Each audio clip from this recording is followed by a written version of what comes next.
annually from your income tax return. Additionally, buying is a good incentive to save money every month. When you pay rent, you're paying for someone else's mortgage or retirement. No equity, no gain, no write-offs. However, when you buy, you are building equity and your asset will appreciate over time. Let's look at buyer's dilemma number 2. Sorry.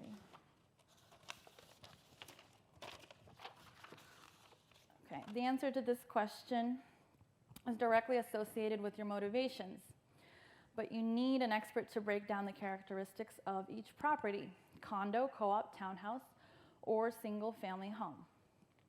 It is better for most investors to not purchase a co-op because they usually have restrictions on renting in its bylaws. These bylaws can require you to live in the property for a set amount of years before the property is even eligible to be rented out. And even after it is rented out, you can typically only rent for a max of 2 to 3 years at a time. This and the fact that co-ops take up to 70% of market share in New York is the reason why they are on average 30% less expensive than condos, which can be very deceiving for the uninformed buyer. Condos are typically attractive for students, foreigners, and investors.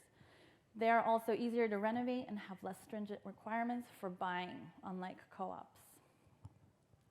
So, third dilemma, where should I buy? This one is important only because the old location adage can make buyers think that there's only one ideal location for them, and this in turn can make them miss out on other amazing opportunities. The truth is, it comes down again to your motivations, because each location has its advantages. The trick is to rank your motivations and weigh these against each neighborhood's characteristics. I always tell investors that no one really knows what the next it neighborhood will be. However, I can look at certain clues to best determine where to place their bet. For example, in parts of Harlem, Washington Heights, and Inwood, which are in Upper Manhattan, they have appreciated almost 50% in the last 10 years. But an analysis of the average cap rates, which we will touch on a bit later, shows that they still have plenty of room to grow.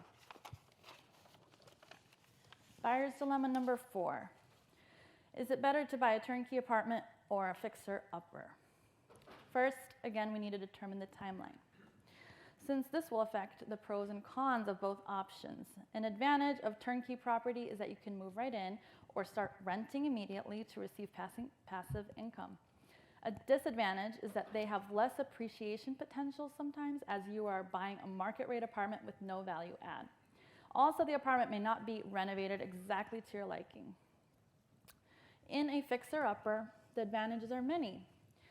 You can receive tax benefits, as you can deduct cost of repairs from your capital gains taxes when you go to sell the apartment, and you have more appreciation potential than a turnkey apartment, and you get to design the home of your dreams with all the finishes and features that you would want. However, renovations can be costly and time-consuming.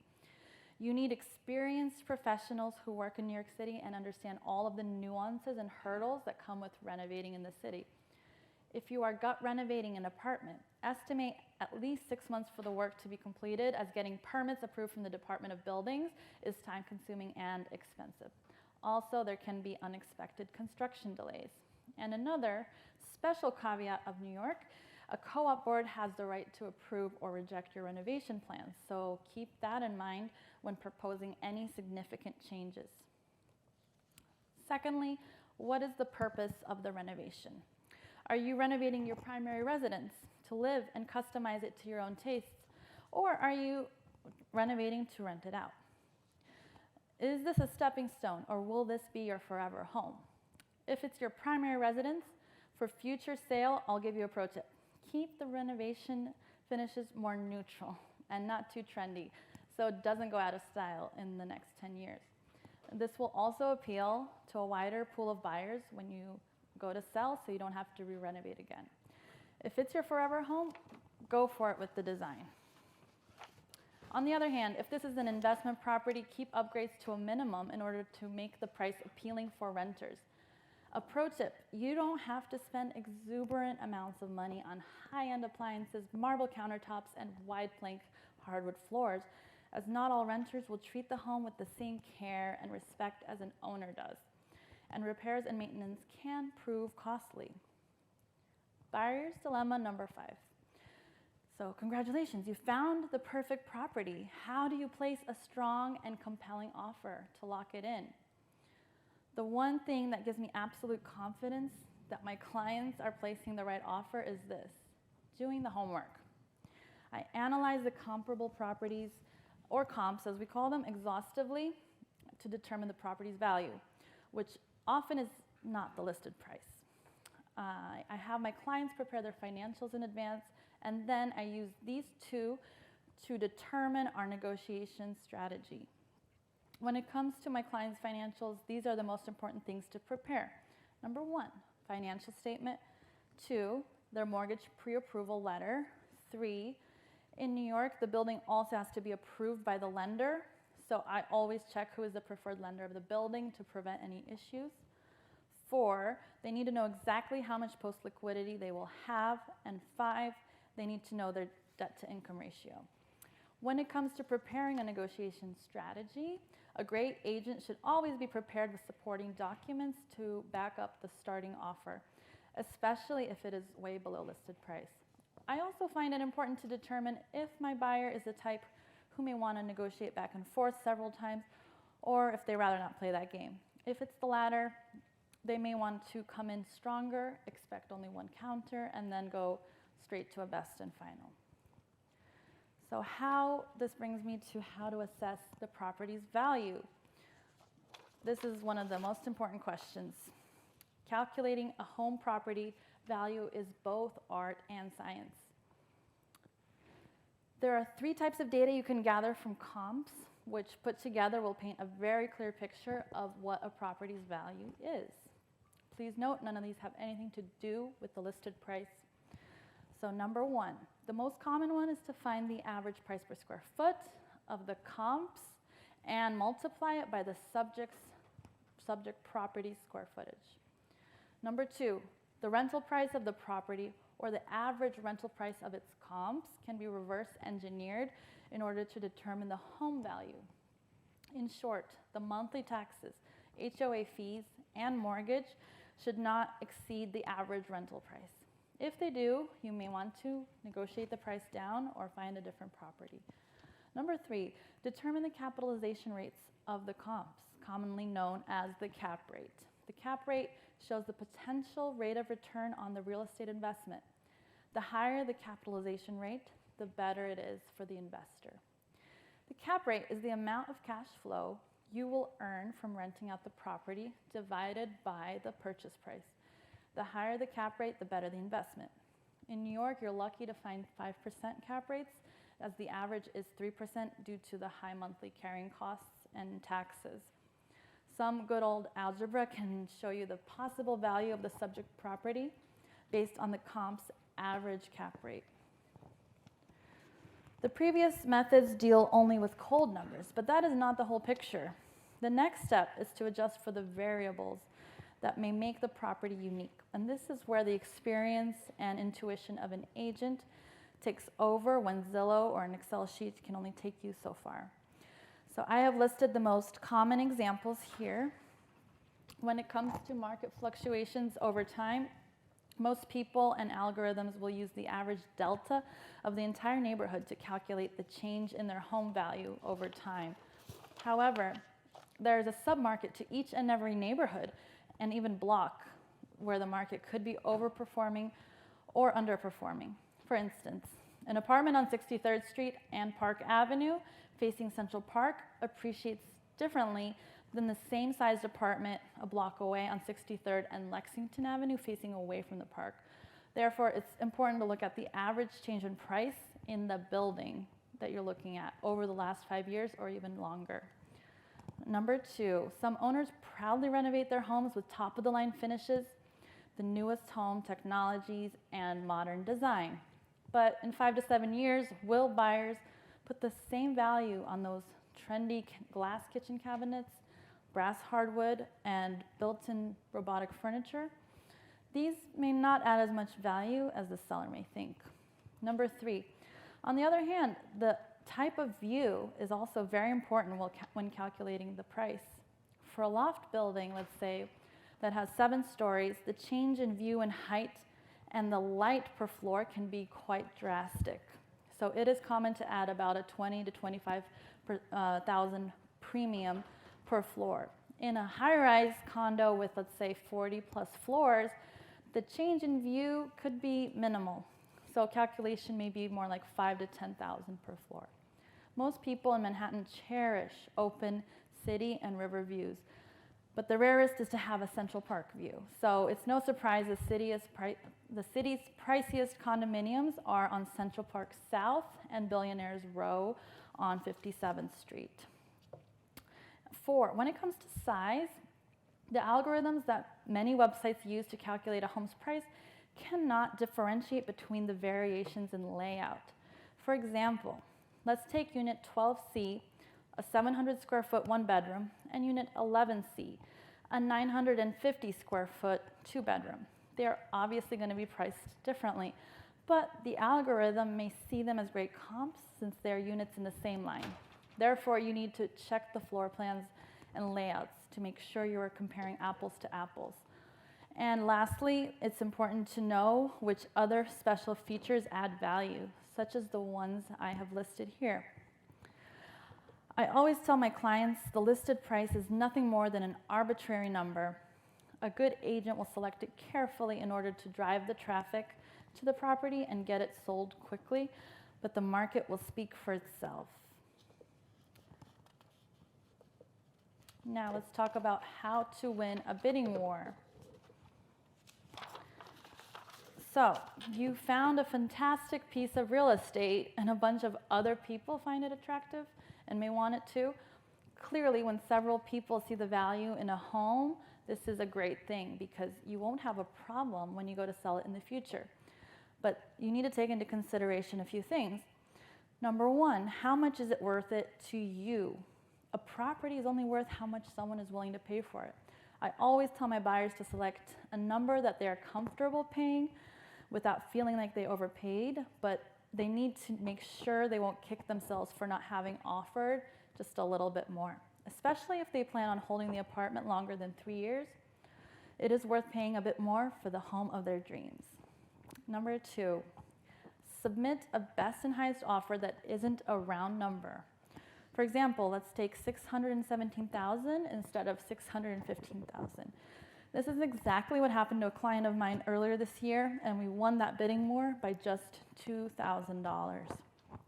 Number 3, you want to be the strongest and most attractive offer, but if you are not paying all cash, you may not get the bank to appraise the home at your accepted offer price. What do you do in this case?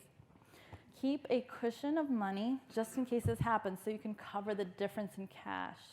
If you waived the appraisal contingency and the appraisal comes in low, you don't want to lose your 10% contract deposit.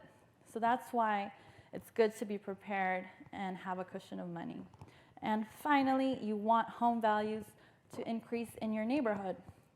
Your sale will be a comp for the next house or apartment near you, and this is exactly how neighborhoods will appreciate. Paying a bit above asking price now may bring rewards in the future. So the last dilemma, the property is now yours. How long should you hold it? My work with clients does not end at closing. I stay in touch with them and sometimes even develop true friendships since they consider me their trusted real estate advisor. Since they most likely will become sellers in the future, I am also ready to provide them with guidance. For example, since data in real estate lags, monthly or quarterly reports deal with properties that closed months ago.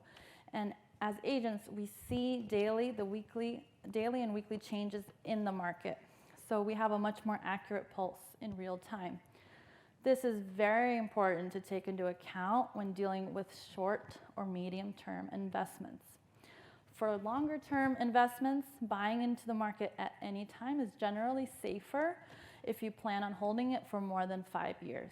You will need to have the stomach, though, for seeing values drop at some point, knowing that that's part of the cycle and that you can wait for the next uptick. I always tell my clients to enjoy the ride and to call me if they have any questions or need reassurances.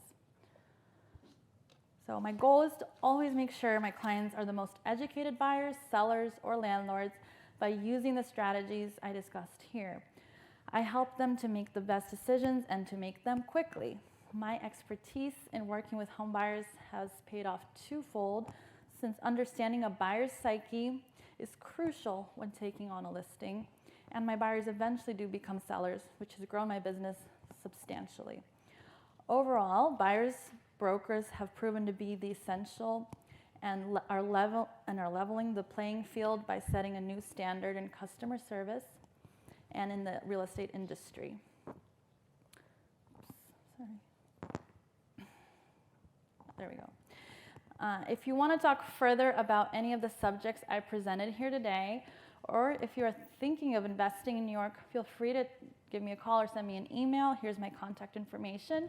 And let's connect on social media. My Instagram handle is supernova_NY. Again, my name is Elena Smirnova. Thank you so much for listening.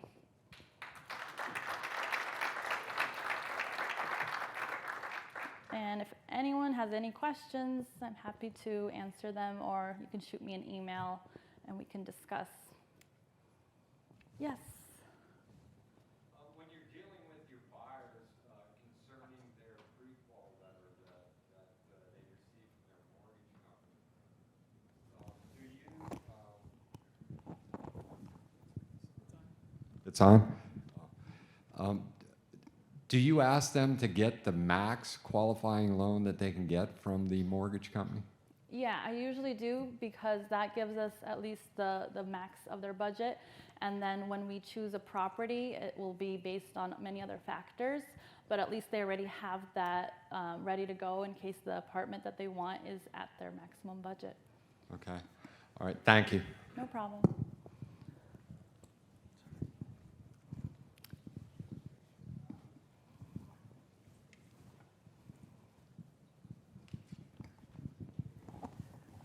Hi, Elena. Thank you so much for your insight and your presentation. I live in Manhattan, and I live in Gramercy, and I treasure my view, and especially during the fireworks. I have it's like almost unobstructed, but even the buildings that are in the way, it frames it very nicely. I just have a couple of comments and a question.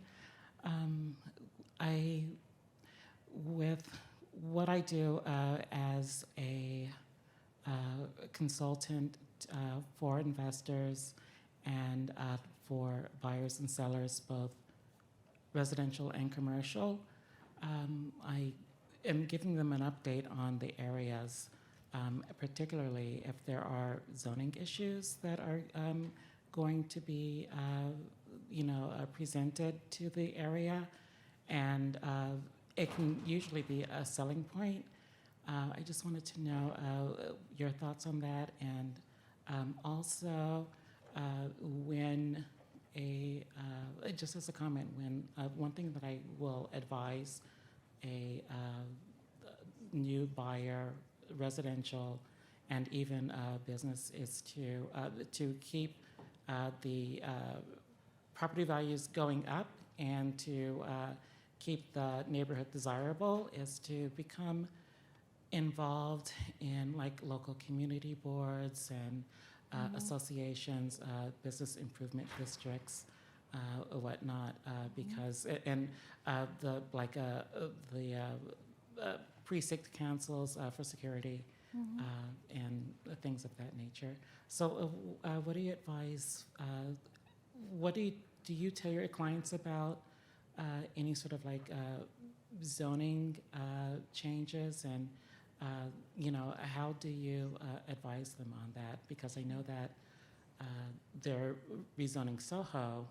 I'd love to know what you think about that. And now that they're redoing the Port Authority and some other places, because I was involved in the East Midtown, thing. So. Right. Great, Well, thank because, you. yes, thank you for that comment and everything. Zoning is a huge topic. It would take a long time to go into that. But in general, Manhattan, is such a small island. It's really only 17 miles long. There's very limited amount of space. So that's why it's so expensive and taxes are so high. Zoning can be used in a good way to, develop a neighborhood. For instance, if I have a client that is buying a property that's next to a building that they're lot-lined windows, meaning that another building could go up and block their view, that's definitely something I disclose to them, that 100%. Other things are bigger, like Port Authority, Hudson Yards, all of those big neighborhoods that are huge developments, Soho as well. That is a much bigger topic.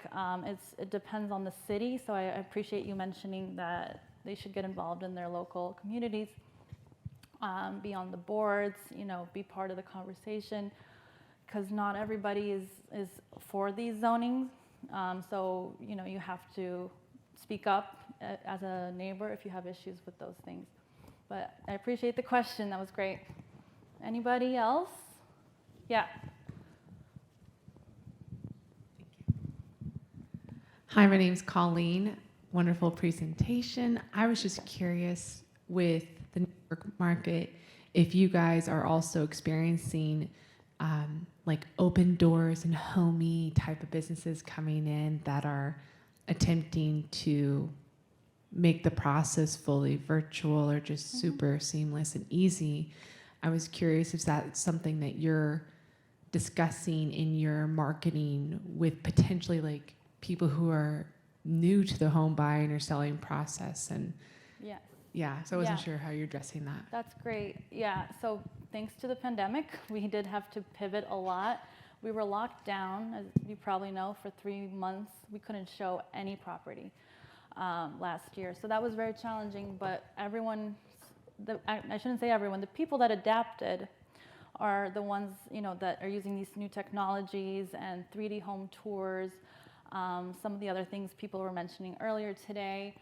3D tours are huge, and I always get them now, even if now that I can show the property, I like to send it in advance so people can really get a sense of the feel of the place before they even step into the apartment. And that actually has made things way more efficient too, which is great. So we're not running around the city as brokers just showing and showing. Like people, get to see the interiors of the space, the finishes, the view, the light, before they even come in for a showing. So that's been crucial in getting things sold much faster, and we use that in our marketing as well. Because Triple Mint, what we're doing, we're kind of revolutionizing the industry in Manhattan. We have a software-enabled brokerage with a CRM that was developed in-house. So it's very customized to make agents' lives much easier, because I worked in all sorts of brokerages, more old school ones where I just had an Excel sheet. Now the technology is really helping to ramp up agents' business much more quickly, and I'm a testament to that. So you're really just applying the aspects that are really desirable from these platforms and just implementing them into what you provide and offer. Yes, Okay. absolutely. And it's different for new development too. If you're talking about new development, there's whole sales galleries that have now, you can see views, you can see every angle of the property, all the amenities before they're even built, you can see that.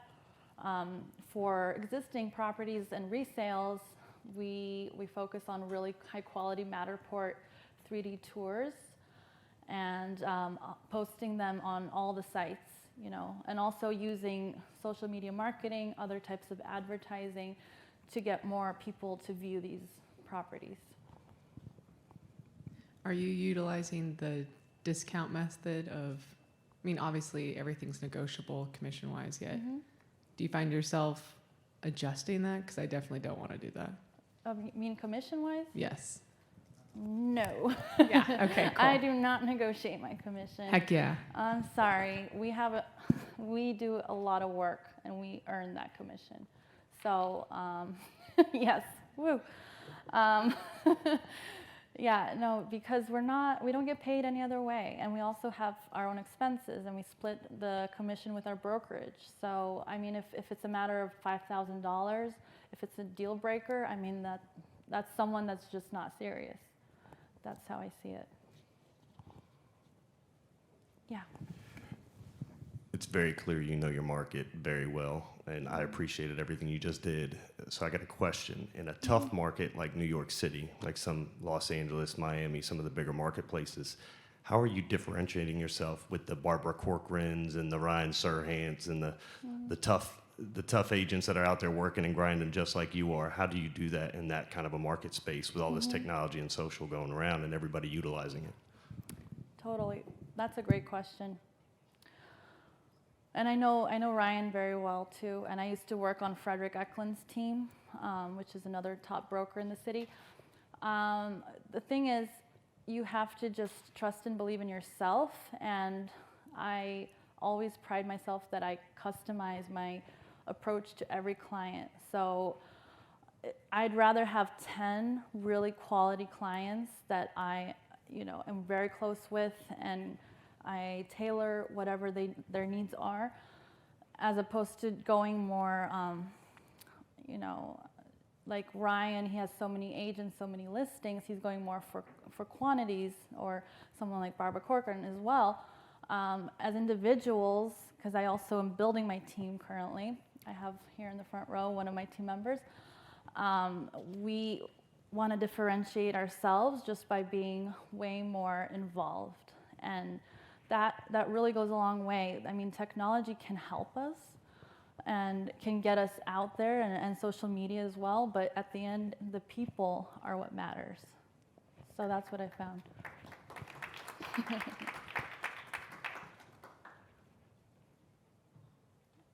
All right, anybody else?